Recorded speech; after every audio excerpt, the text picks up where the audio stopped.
이제 보천요기라고 그랬죠. 이제 이것은 이제 입문 한자입니다. 매일 하는 건 아니고요. 이제 틈날 때마다 하나씩. 예. 오늘 첫 시간을 주로 이거 해드리겠습니다. 이것은 이제 남해 충렬사에 했는데, 우리 그 이순신 장군이 이제 노량해전 관음포에서 전사를 하시잖아요. 예, 그래서 이제 시신을 이제 전장 중이라 옮길 수가 없으니까 거기 임시 그 빈소를 마련하고 얼음으로 채워서 거기서 보관해서 한 60일 정도를, 그러다가 이제 고금도로 옮기게 되거든요. 고금도는 아마 우리 미리학교에서 답사를 한 적이 있어요. 완도 고금도에. 지금 이제 고금도에서 저기 강진으로 이렇게 다리가 연륙부가 있어서 쉽게 올 수 있는데, 예전에 참 가기 힘들었던 곳이거든요. 그래서 거기 그 지역에 이제 전쟁이 끝난 후에 그 선비들이 이순신 장군의 사당을 세우게 돼요, 처음으로. 그 사당 이름이 충렬사예요. 그래서 예전에 충렬사에 현판에 보천요기라는 현판이 있었는데, 이제 나중에 이제 전란이고 해서 없어졌어요. 나중에 이제 그 충렬사를 다시 이제 이렇게 중건하면서 복원하면서, 우리 항상 그 저기 글씨 내려주는 분 있죠. 우리나라 대통령 가운데 제일 많이 하시는 분. 네? 박정희 대통령이 거기다 현판으로 보천요기라는 현판을 내준 거죠. 그 현판은 예전부터 있었던 현판이에요, 원래. 네? 그래서 원래는 이제 이게 그냥 나온 게 아니고 선조실록에도 나오는 이야기예요. 왜냐면 진린이 나중에 이순신의 공을, 그러니까 선조는 이순신의 공을 계속 높이고 싶지 않은 거예요. 네? 그러니까 진린이 편지를 썼어요. 선조한테 자기네 명나라를 가기 전에. 그러면서 이순신의 공은, 그러니까 이순신은 얼마나 했냐. 이 사람은 경천위지의 인재다. 경천위지라는 것은 하늘과 땅이 내린, 하늘과 땅에서 최고. 경은 이제 지금 말하면 이렇게 했으면 여기서 이렇게 경이거든요. 이게 위고. 그래서 경은 나를 결정하는 거기 때문에, 태양을 결정해요. 그리고 이것은 달을 결정하는 거죠. 그래서 위라고 그래요, 위. 그래서 이게 제일 중요한 거거든요, 경. 그래서 경서하면 정통적인 책, 위서하면 위자가 이렇게 쓰거든요. 그다음에 이것은 부교재 정도, 경위. 그래서 우리가 경위를 할 때 많이 씁니다. 경위, 경위. 그래서 경천, 그러니까 경은 하늘에 속하는 거고 위는 땅에 속하는 거라고 하죠. 경천유지의 인재요. 보천요길에 공이 있다, 이렇게 얘기한 겁니다. 보천요길.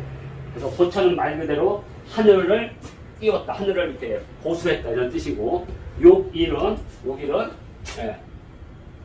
해를 목욕시켰다는 거죠. 하늘을 보수하고 해를 목욕시켰다.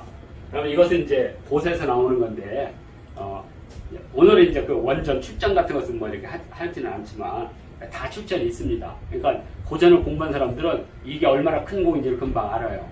고대 신화에 이제 그 중국에 이제 물의 신인 공공과 불의 신 추경이 있어요. 그래서 물과 불은 항상 싸워야 돼요. 물과 불이 싸우지 않으면 사물이 발전하지 않습니다. 정지된 사물은 우리가 이제 그것을 하도라 하거든요. 정지된 사물은 변화를 안 줘요.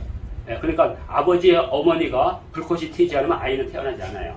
왜냐면 어머니나 아버지는 다 생명력을 가진 존재지만 이 생명력을 가지려면 딱 불이 튀어야 되거든요. 그걸 신화에서는 공공과 추경의 전쟁이에요. 공공과 추경의 전쟁.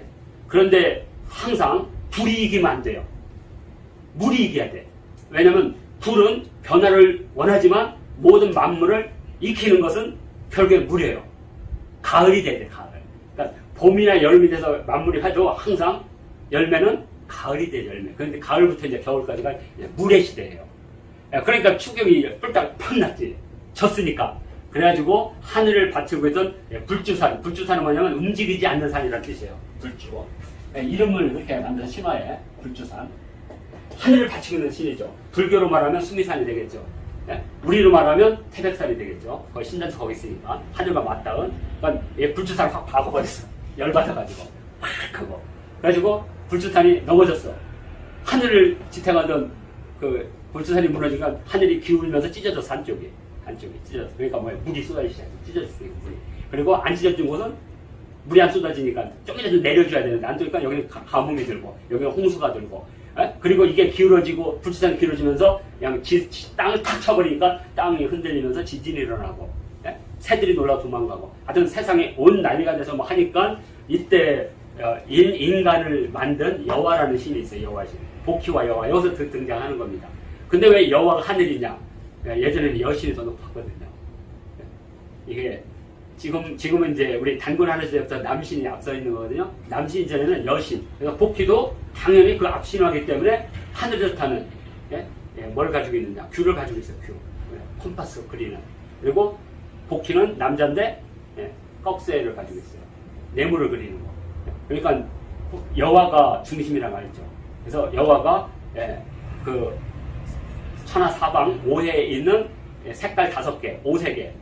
그래서 이제 무지개가 나중에 이제 오색이 되는 겁니다. 나중에 이제 무지개가 원래는 9색이었는데 이때부터 이제 무지개가 5색 무지개가 돼요. 왜냐면 그 돌을 5개 오색 돌을 가다가 그 녹여가지고 하늘을 메꾼 거죠. 그래서 드디어 하늘이 이제 비가 안 내리게 됐죠. 그게 보천이에요. 그래서 그 다음부터 비가 오고 나서는 뭐예요? 빛이 착 나오면 그 5개 오색에 의해서 뭐가 생겨요? 무지개.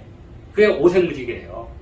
그래서 무지개가 처음에는 9개 무지개에서 우리 천통제 신화에서 9개였거든요. 그 다음부터 서서히 이 신화가 이제 널리 퍼지면서 이제 오색 신화로 바뀌기 시작해요. 그리고 오색 신화에서 이제 지금은 7개로 서양이 들어오면서. 그러니까 신화 속에 이게 다 담겨 있는 겁니다. 자, 요게 이제 보천의 이거고요. 다음에 이제 여러 신명들의 신화 중에 여러 신들이 이렇게 하늘의 운행을 이렇게 돌리거나 달의 운행을 담당하는 신명들이 다 있는데 이제 그 중에 해를 운행하는 시인이 있어요. 희화라고, 희화. 그것도 나중에 이제 다 배울 겁니다. 우리가 이제 서경할 때. 왜냐면 우리가 조선왕조실록 보면 많이 나오거든요, 희화가. 희화라는 게 이제 우리가 곡피,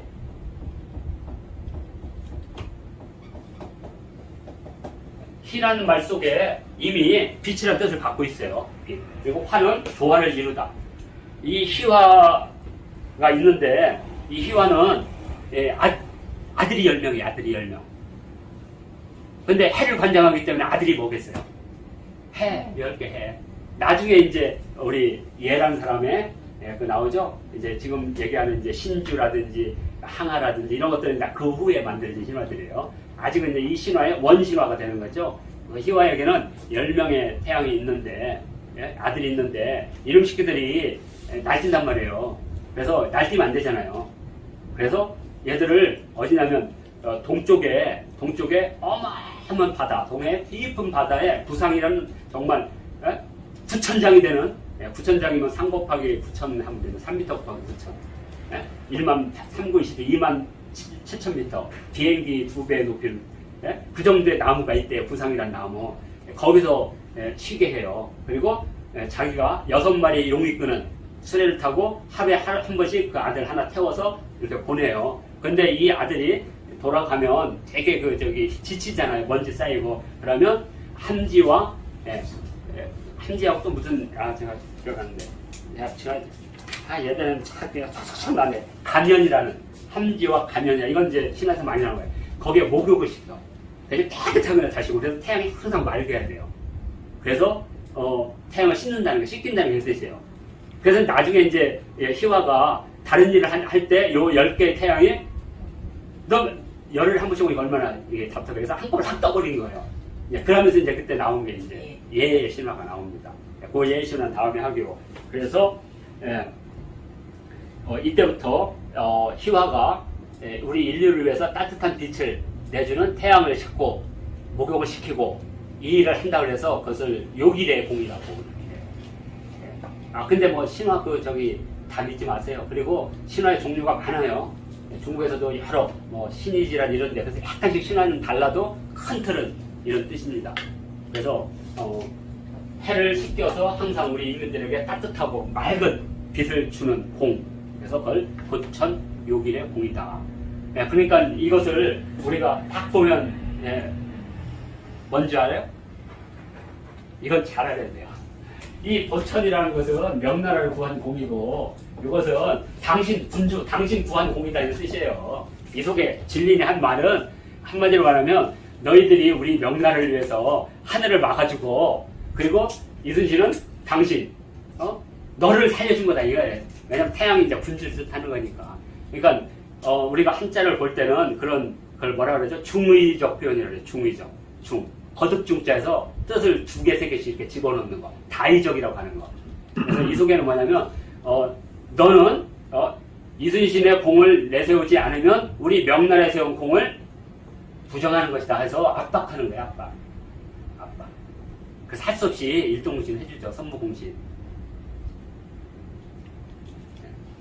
자, 이렇게 해서 이런 것들이 이제, 근데 뭐, 제가 이제 남해 고천육이 이렇게 보면, 이렇게, 고전학을 한 사람은 알아, 이게. 근데 그 남해 그걸 몰라. 남해는 그 고천육이를 보는데 이걸 몰라 또. 그러니까 이걸 연결해 줘야 돼요. 알 것 같은데 실제 설명에 제대로 안 돼 있어요.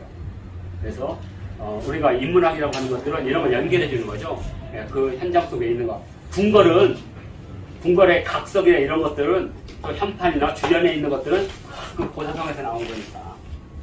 그러니까 절에 가서 우리가 그 주련 같은 거 보잖아요. 그러면 그건 거의 이제 불교 경전이 나오는 거니까 그건 조금만 공부하면 되는 거니까요. 그리고 뭐 그거 어렵지 않습니다. 예전에는 되게 어려웠죠, 공부하기가. 근데 지금은 이렇게 두꺼운 주련 사전이 있어요. 이렇게 두꺼운 주련 사전이. 그래가지고 중국의 모든 주련을 다 모아놨어요. 유명한 주련은. 그러니까 우리가 공부하기 편하죠. 그걸 언제 찾아요? 근데 지금은 다 찾을 수가 있습니다. 그걸 공구서라고 그래요. 공구서. 그 공구서의 아버지는 누구냐? 베이컨입니다. 베이컨이 쓴 책이 신도구거든요. 왜냐하면 그 전에 도구는 하나님이 만든 거지만 이제 우리는 자연을 우리가 정복해서 우리가 이제 도구를 만든다. 그래서 책 제목이 신도구, 새로운 도구. 프랑스어로는 제가 지금 기억이 안 나서 못합니다. 프랑스어 같은 거 어려워서 기억이 안 나. 레콩키스타라든지 아니면 아방가르드 정도만 기억하지 앙시앵레즘 이런 거. 그래서 그 공구서가 근대 무지 중요한 학문의 성과들입니다. 이것은 다른 말로는 백과사전입니다. 그래서 그때 당시 이 디드로라는 사람이 그 당대 최고의 학자들한테 편지를 다 쓰죠.